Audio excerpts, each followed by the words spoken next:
The silence of space erupted in a violent bloom of orange and white.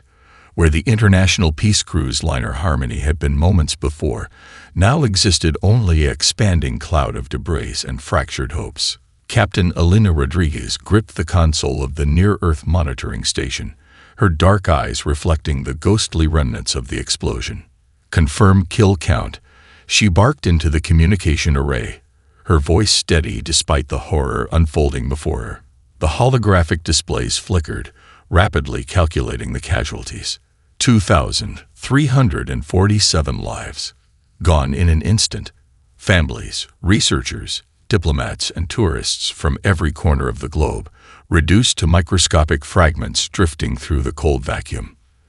The Zorn scout ship hung motionless, its sleek obsidian hull reflecting the distant sunlight. What should have been a routine planetary scan had become an act of unintentional genocide. Inside the ship's command center, First Navigator Krell reviewed the sensor logs with growing unease. The human vessel had not been their intended target, merely an inconvenient obstacle in their systematic planetary assessment. Tactical error. Krell mumbled to the ship's artificial intelligence, minimal impact on mission parameters. What the navigator failed to understand was the profound miscalculation he had just made. In a small apartment in Mumbai, Dr. Sarah Mitchell watched the initial reports stream across her personal communication device. Her wife, Jessica, stood behind her, hands resting on Sarah's shoulders. The quantum physicist's mind was already racing, calculating the implications far beyond the immediate tragedy. "This changes everything," Sarah whispered. Across the world, similar scenes played out. In a military command center in Washington, D.C., General Marcus Williams reviewed the initial sensor data. His weathered fingers traced the holographic representation of the destroyed cruise liner, each pixel representing a life cut short. Beside him, Lieutenant Commander David Chen studied the Zorn ship's configuration, his computational mind already mapping potential response strategies. "They don't understand what they've done," Williams said, his voice a low growl. The international peace cruise liner Harmony had been more than just a transportation vessel. It represented humanity's most ambitious attempt at global unity. Sponsored by the United Nations Interstellar Diplomacy Initiative, the ship carried a diverse manifest of scientists, diplomats, educators, and cultural ambassadors. Its mission was to celebrate human potential, to showcase the best of what humanity could achieve when working together.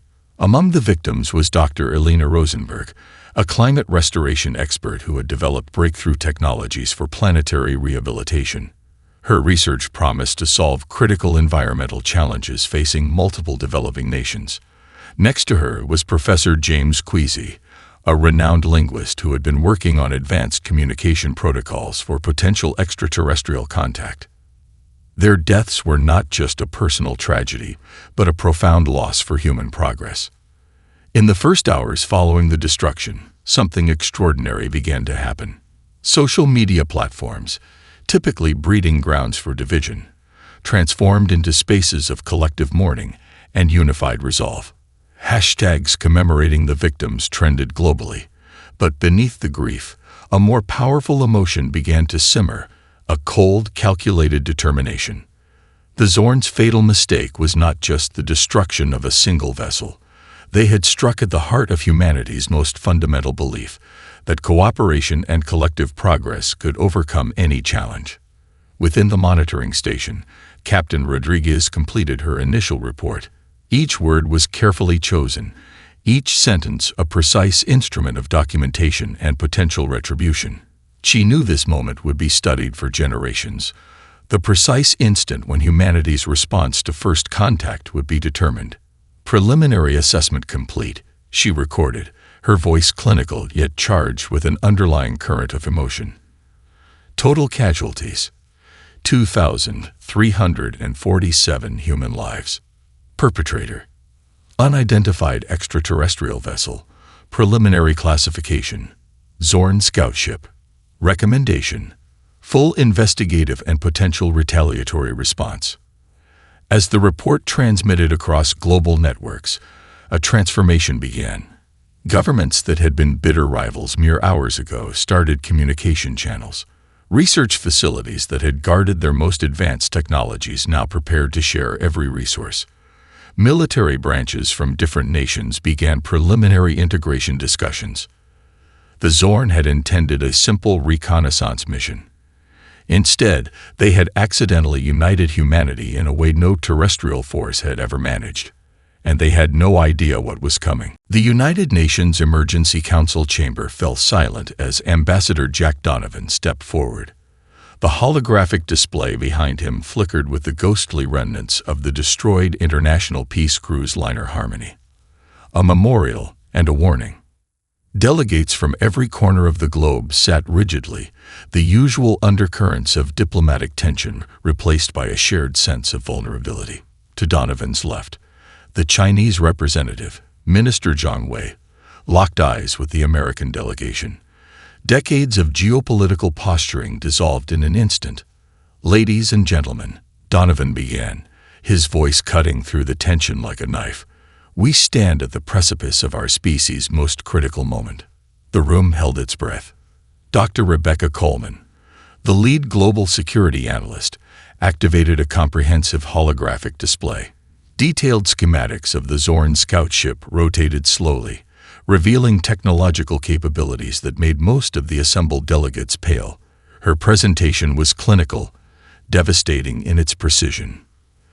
"The vessel that destroyed the Harmony represents a technological paradigm we've never encountered," she explained. Each rotation of the hologram highlighted potential weaknesses, potential strengths. But more importantly, it represents a threat that transcends our previous understanding of international conflict. In a small conference room beneath the main chamber, a quiet revolution was already taking place. Military strategists from Russia, the United States, China, India, and dozens of other nations worked side by side. Colonel Michael Rodriguez from the U.S. Space Force reviewed preliminary integration strategies with General Konstantin Volkov, their historical rivalry forgotten. "We need a unified command structure," Rodriguez stated, spreading digital maps across the conference table.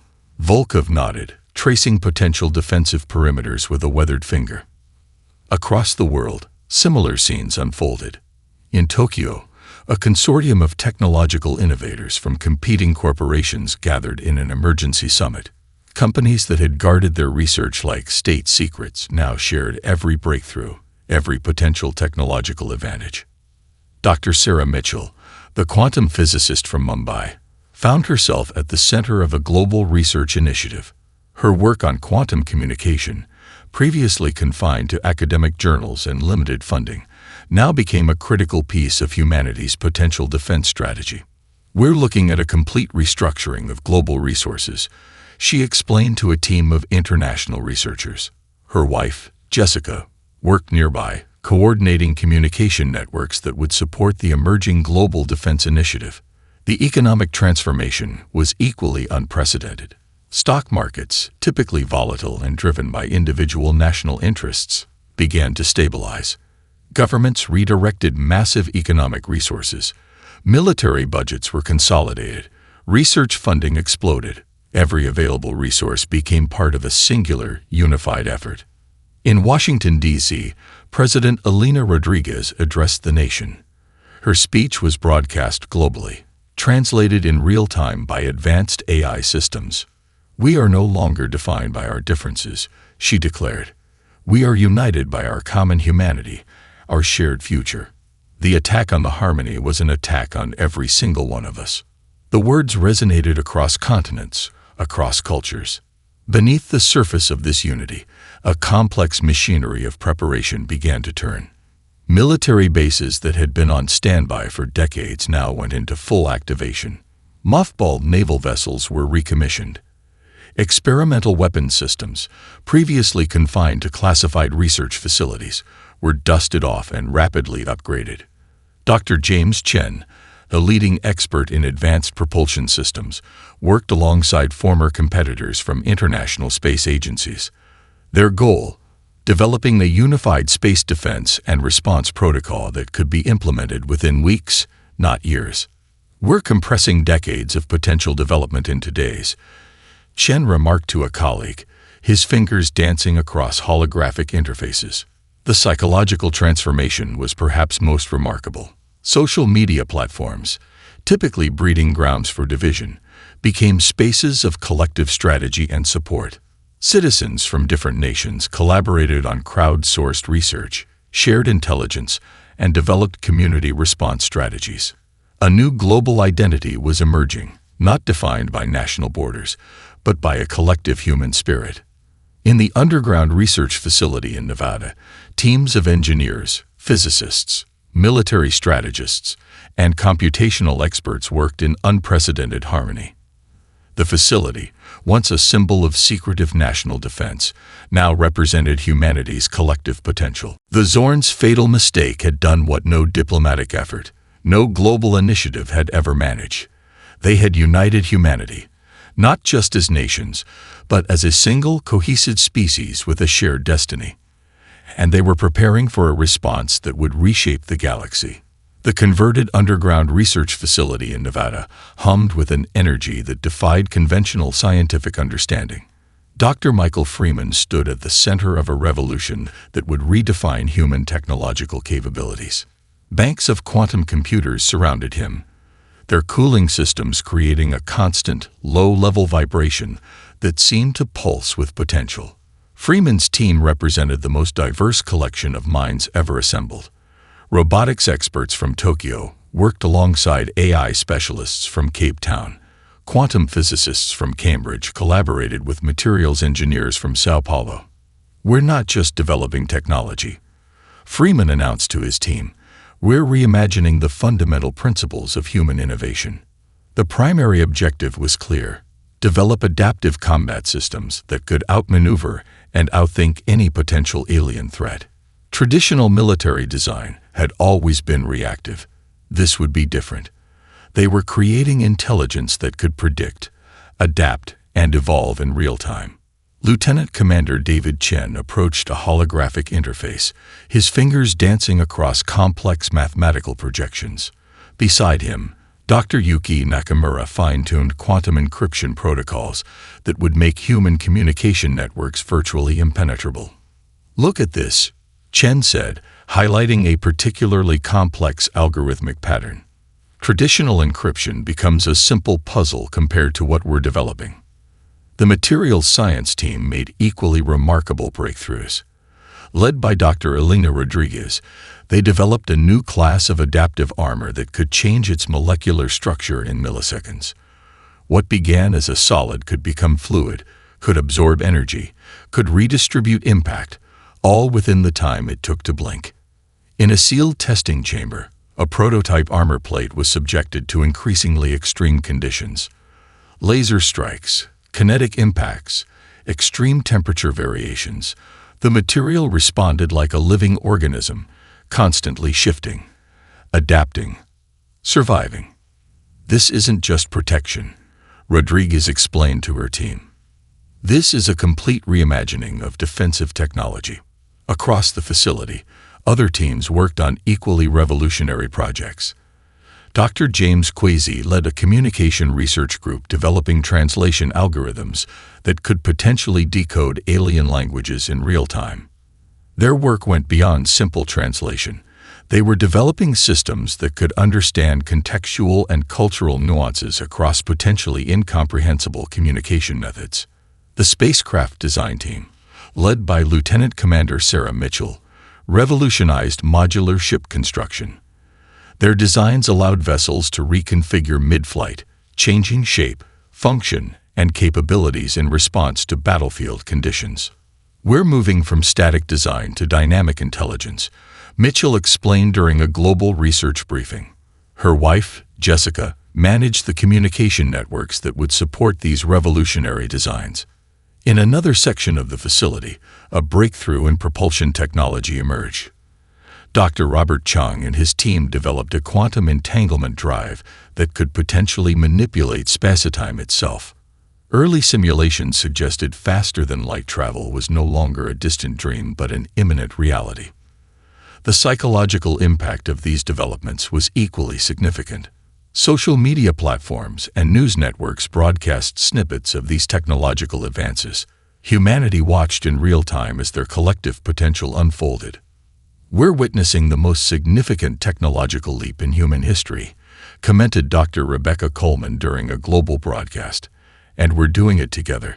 The economic implications were staggering. Traditional market structures dissolved as nations redirected resources. Research funding exploded. Companies that had been competitors now worked as unified teams. The global economy transformed from a competitive system to a collaborative network. Back in the Nevada facility, Dr. Freeman reviewed the day's developments. Each breakthrough seemed to cascade into multiple new possibilities. The adaptive AI systems they were developing could potentially solve problems far beyond military applications: climate change, medical research, ecological restoration. "We're not just preparing for a potential conflict," Freeman told his team during an evening briefing. "We're unlocking human potential in ways we never imagined." Outside the facility, the Nevada desert seemed to hold its breath. Something extraordinary was happening within those reinforced walls. Humanity was no longer just responding to a threat. They were reimagining their place in the universe. The Zorn had made a fatal mistake. They had awoken a sleeping giant, not of brute force, but of innovation, collaboration, and unimaginable potential. And they had no idea what was coming.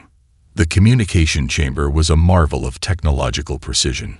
Holographic displays flickered with complex data streams, while a team of the world's most brilliant communication experts worked in perfect synchronization.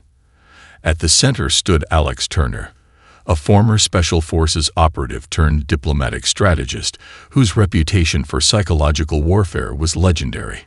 First Navigator Krell of the Zorn scout ship would never understand the magnitude of the message being crafted. What appeared to be a simple diplomatic transmission was, in reality, a meticulously designed psychological weapon. Dr. Sarah Mitchell adjusted quantum encryption protocols, her fingers moving with surgical precision across holographic interfaces. Beside her, Professor James Queasy analyzed linguistic patterns, searching for the most precise method of communication that would simultaneously inform and intimidate. "This isn't just a response," Turner explained to the assembled team. "This is a statement of human potential." The transmission would contain three critical components. First, a precise technical specification of humanity's newly developed technologies. Second, a strategic demonstration of understanding and capability. Third, an implicit threat that would resonate through the Zorn communication networks. Dr. Rebecca Coleman pulled up schematics of the adaptive armor developed in the Nevada research facility. The molecular restructuring capabilities would be partially revealed. Just enough to create doubt, not enough to show all their cards. "We want them to understand the depth of our capabilities," Coleman remarked, without giving away every strategic advantage.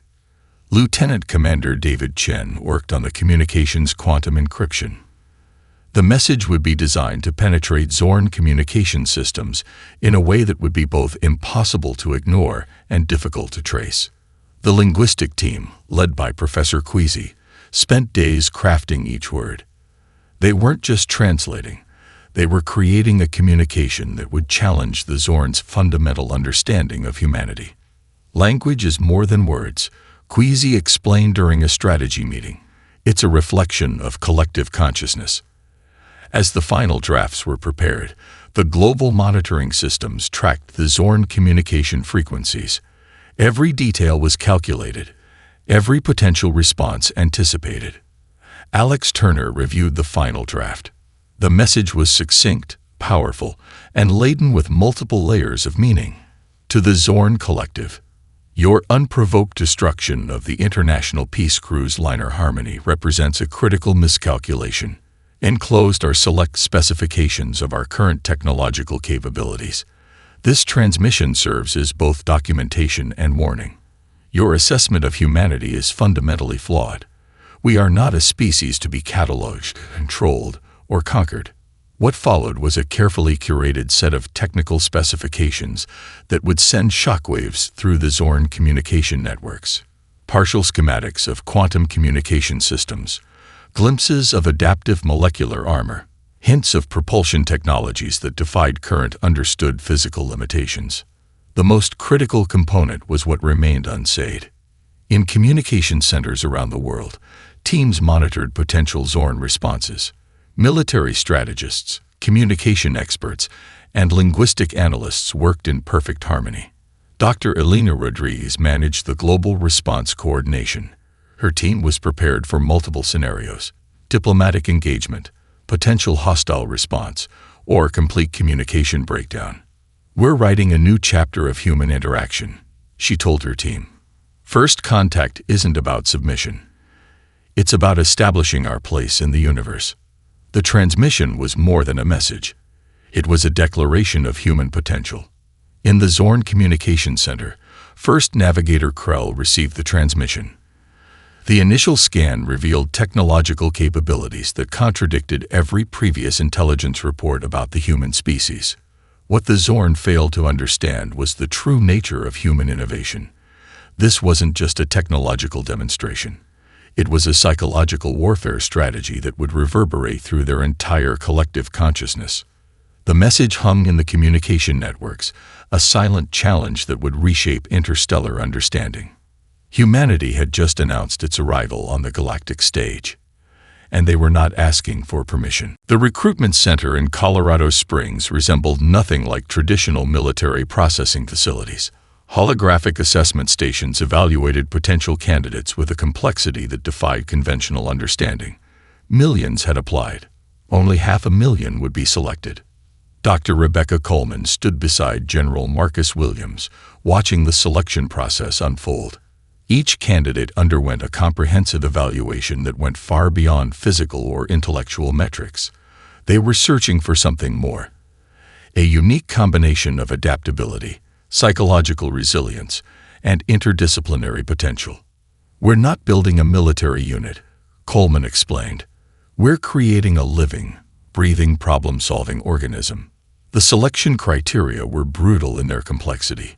A former emergency room nurse might be evaluated alongside a quantum computing expert, a deep-sea salvage engineer, and a climate restoration specialist. Traditional military hierarchies dissolved. What mattered was potential, the ability to adapt, to learn, to transform. Michael Rodriguez, a Navy SEAL veteran with 3 advanced degrees, worked alongside Dr. Sarah Mitchell to design the training protocols. Their approach was revolutionary. Each recruit would be cross-trained in multiple disciplines, blurring the lines between soldier, scientist, engineer, and strategist. "Specialization is our weakness," Rodriguez told the initial training cadre. "Adaptability is our strength." The training facility occupied a massive complex that spanned multiple underground levels. Cutting-edge simulation environments could recreate everything from deep-sea environments to potential alien planetary conditions. Recruits would learn to operate advanced technological systems while simultaneously developing psychological resilience and collaborative problem-solving skills. Dr. James Chen developed training modules that challenged every conventional understanding of human potential. Candidates would solve complex multidisciplinary challenges that required instantaneous communication, adaptive thinking, and seamless team integration. A typical training scenario might involve a simulated first contact scenario, where recruits must simultaneously develop communication protocols, analyze potential technological threats, create adaptive response strategies, maintain psychological stability under extreme stress. Lieutenant Commander David Chen oversaw the psychological assessment protocols. The goal was not to create soldiers, but to develop a new type of human operative, part scientist, part strategist, part diplomat. "We're not preparing for a war," he explained during a global briefing. "We're preparing for humanity's first true interstellar challenge."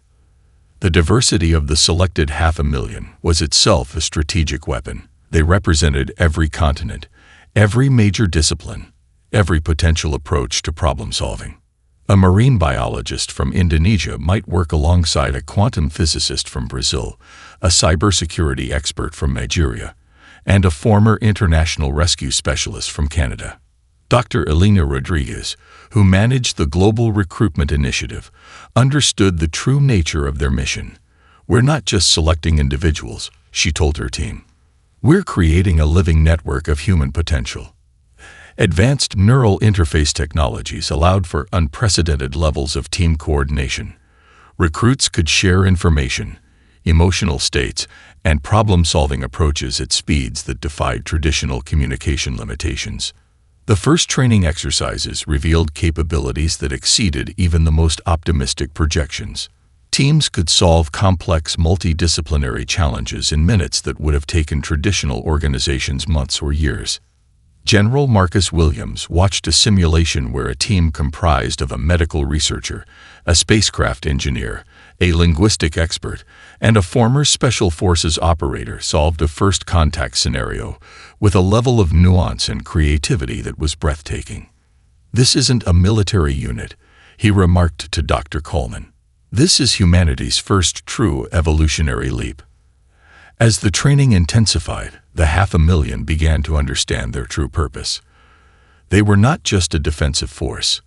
They were the vanguard of human potential, a living, breathing demonstration of what humanity could become when united by a singular purpose. The Zorn's attack had been intended to subjugate. Instead, they had inadvertently triggered humanity's most profound transformation.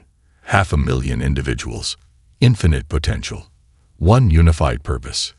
The galaxy would never be the same. The void of the Kuiper Belt erupted with impossible geometry. Human vessels moved with a fluidity that defied traditional understanding of spacecraft maneuverability. Each ship was more than a machine. It was a living extension of its integrated human A team. Captain Elena Rodriguez sat at the central interface of the lead vessel, her consciousness partially merged with the ship's quantum neural network. Around her, the 500,000's first true combat engagement unfolded like a symphony of destruction. The Zorn invasion fleet approached with typical methodical precision. Their vessels, obsidian black monoliths of technological superiority, had conquered countless civilizations. They expected another routine subjugation. They were horrifically wrong. Lieutenant Commander David Chen coordinated the initial engagement from a secondary command center. His fingers danced across holographic interfaces, each movement releasing cascading waves of strategic complexity that the Zorn systems couldn't begin to comprehend. "Initiate quantum dispersion pattern," Chen commanded. Immediately, the human fleet transformed. What had appeared to be a standard defensive formation suddenly became a fluid, almost organic system of interconnected vessels. Ships that moments before seemed separate now moved with a synchronicity that suggested a collective consciousness. The first Zorn strike came, a massive energy pulse designed to overwhelm and destroy. It passed through the human fleet like a stone through water, finding nothing substantial to impact. The human vessels had instantaneously redistributed their molecular structure, becoming momentarily non-corporeal. First Navigator Krell, monitoring from the Zorn command vessel, could not process what his sensors were showing. Dr. Sarah Mitchell, integrated into the fleet's communication systems, was orchestrating a psychological warfare strategy as complex as the physical battle. Quantum encrypted communication signals began to penetrate Zorn communication networks, introducing computational paradoxes that started to destabilize their collective decision-making processes. "We're not just fighting," Mitchell explained to her team. "We're fundamentally challenging their understanding of conflict." The human vessels used the Kuiper Belt itself as a weapon. Navigating with impossible precision, they manipulated gravitational fields, used asteroid clusters as impromptu shields, and created combat patterns that seemed to violate known physical laws. Colonel Michael Rodriguez led a squadron that demonstrated the true depth of human adaptive capabilities. Their vessels could reconfigure mid-battle, changing shape, function, and weapon systems in milliseconds. What began as a fighter craft could become a defensive platform, then transform into a communication relay, all within the time it took to blink. The Zorn lost over 60% of their initial invasion force in less than 3 hours. Each human vessel carried more than advanced technology. They carried the collective hopes, innovations, and determination of an entire species. The 500,000 had trained for this moment, not just as soldiers, but as the most advanced problem-solving network ever created. Dr. James Chen monitored the battle's computational complexity from Earth. The engagement wasn't just a military conflict, it was the most sophisticated test of human potential ever conducted. "Look at how they're using quantum entanglement," Chen remarked to his team. "They're not just fighting, they're rewriting the fundamental understanding of space combat." The psychological impact was as significant as the physical destruction. Zorn communication networks began to fracture. The fundamental belief in their technological superiority, a cornerstone of their civilization, began to crumble. General Marcus Williams watched the engagement from the Global Command Center. Beside him, Dr. Rebecca Coleman analyzed the emerging data. "This is more than a battle," Williams observed. "This is humanity's declaration to the universe." As the engagement concluded, the remaining Zorn vessels retreated in what could only be described as confusion.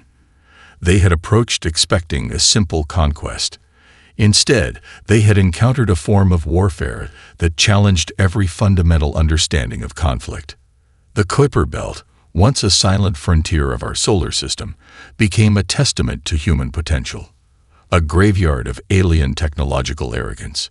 Humanity had not just defended itself, it had redefined the very nature of interstellar conflict. And this was just the beginning. The captured Zorn communication logs became humanity's most potent weapon. Dr. Thomas Weber, a linguistic AI expert, stood before a holographic display that pulsed with alien communication patterns. His team had been working nonstop, decoding not just the language, but the fundamental psychological structure of Zorn collective communication. "This isn't translation," Weber explained to his team. "This is psychological deconstruction." The communication center in Geneva buzzed with an energy that merged cutting-edge technology with human intuition. Each member of the team represented a different discipline. Linguists, psychologists, quantum communication specialists, and cultural anthropologists worked in perfect synchronization. Lieutenant Commander David Chen reviewed the preliminary analysis. The Zorn communication network was more than a simple information exchange. It was a complex neural network that connected their entire species, a collective consciousness that had never experienced true individual dissent. Dr. Sarah Mitchell developed quantum communication algorithms designed to do more than transmit information. They were crafted to introduce subtle psychological disruptions that would cascade through the entire Zorn communication infrastructure. "We're not just sending messages," Mitchell explained. "We're creating computational paradoxes that will fundamentally challenge their collective understanding." The first transmission was a masterpiece of psychological warfare. Intercepted Zorn communication logs were carefully reconstructed and broadcast across their communication networks. But these weren't simple retransmissions. Each message was subtly altered, introducing microscopic inconsistencies that would grow like a virus through their collective consciousness. Professor James Kwesi led the linguistic manipulation team. They identified the most critical communication pathways within the Zorn collective, targeting the fundamental belief structures that maintain their societal cohesion. "Every civilization has its mythology," Kwesi remarked. "The Zorns is their belief in absolute technological superiority." The messages were designed with multiple layers of complexity. On the surface, they appeared to be direct communications about the recent battle. Beneath that, they contained carefully constructed linguistic patterns that would introduce doubt, uncertainty, and individual thinking into a previously homogeneous collective consciousness. General Marcus Williams watched the psychological operation unfold. Beside him, Dr. Rebecca Coleman monitored the computational complexity of their approach. "This is warfare beyond physical conflict," Williams observed. "We're attacking their fundamental understanding of themselves." The Zorn communication networks began to show signs of unprecedented strain. Messages that once flowed with perfect synchronization now carried microscopic hesitations. Individual units began to question collective decisions, a concept entirely foreign to their previous existence. Dr. Elena Rodriguez managed the global coordination of the psychological warfare strategy. Her team had spent months studying every available piece of information about Zorn social structure, technological capabilities, and communication patterns. "We're not just fighting," Rodriguez explained during a strategy briefing. "We're providing them with the most dangerous thing a collective consciousness can experience: individual perspective." The quantum communication signals carried more than information. They were designed to introduce computational paradoxes that would create microscopic fractures in the Zorn collective decision-making processes. Each transmission was a carefully crafted weapon that attacked their most fundamental societal structures. Lieutenant Commander Michael Chen developed transmission protocols that would bypass traditional communication defenses. The messages would appear to originate from within the Zorn communication network, making them almost impossible to filter or block. As the psychological operation continued, the first signs of success became apparent. Zorn communication patterns began to show unprecedented variations. Individual units started to display signs of independent thinking, a concept entirely foreign to their previous collective existence. The most brilliant aspect of the psychological warfare was its subtlety. These were not aggressive attacks, but carefully constructed communications that would allow the Zorn to begin questioning their own fundamental beliefs. Dr. Thomas Weber watched the communication patterns evolve with a sense of scientific wonder. "We're witnessing the potential collapse of an entire collective consciousness," he remarked to his team. The Zorn had approached humanity as a species to be cataloged and conquered. Instead, they found themselves facing a form of warfare they could never have anticipated. A battle fought not with weapons, but with information, psychology, and the most powerful force in the universe: the ability to think differently. Humanity had found its most powerful weapon, and it was nothing more than perspective. The final confrontation was not a battle. It was a transformation. First Navigator Krell watched in horror as the Zorn collective's fundamental structure began to disintegrate. What had once been a perfectly synchronized consciousness now fractured into individual voices, each questioning, each doubting, each beginning to think independently. Captain Elena Rodriguez stood on the bridge of the lead human vessel, her consciousness partially merged with the ship's quantum neural network. Around her, the 500,000 had become something more than a military force. They were architects of a new galactic paradigm. The human fleet approached the Zorn home systems, not as conquerors, but as catalysts of change. Dr. Sarah Mitchell's psychological warfare had done what no weapon could. It had introduced the concept of individual thought to a species that had never known such a thing. "We're not here to destroy," Rodriguez communicated across the Zorn networks. "We're here to show you another way of existing." General Marcus Williams watched from the Global Command Center.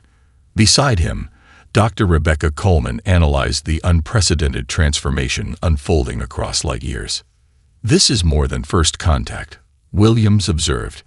"This is first understanding." The human approach was calculated in its brilliance. They didn't seek total destruction or complete subjugation. Instead, they targeted the very foundation of the Zorn collective's social structure. Communication networks that had once been perfectly synchronized now buzzed with individual perspectives, doubts, and most terrifyingly for the Zorn, individual hopes.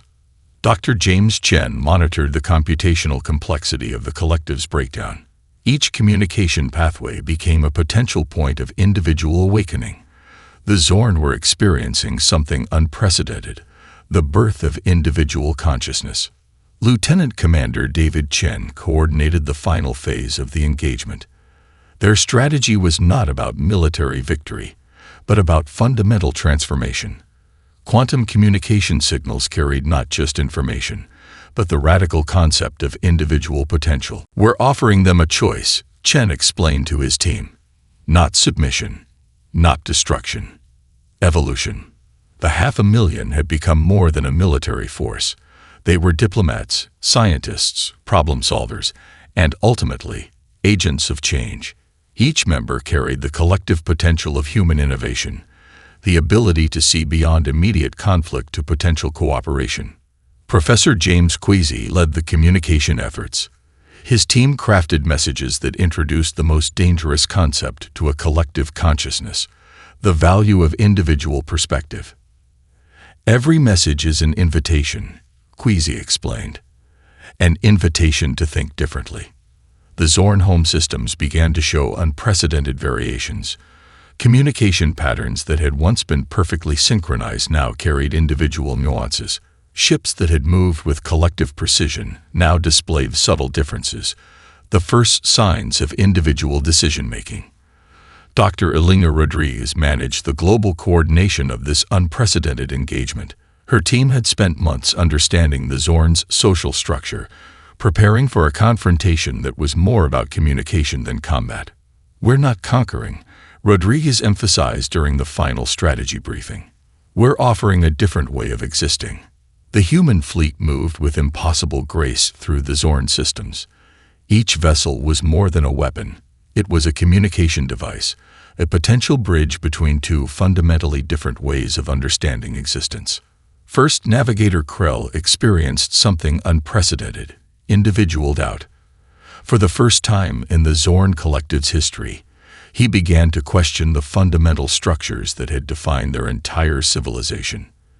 The final confrontation lasted mere hours, but its impact would reshape galactic understanding for millennia. Humanity had approached a potential conflict and transformed it into an opportunity for mutual understanding. They had shown that true strength was not about destruction, but about the capacity to help another species see beyond its current limitations.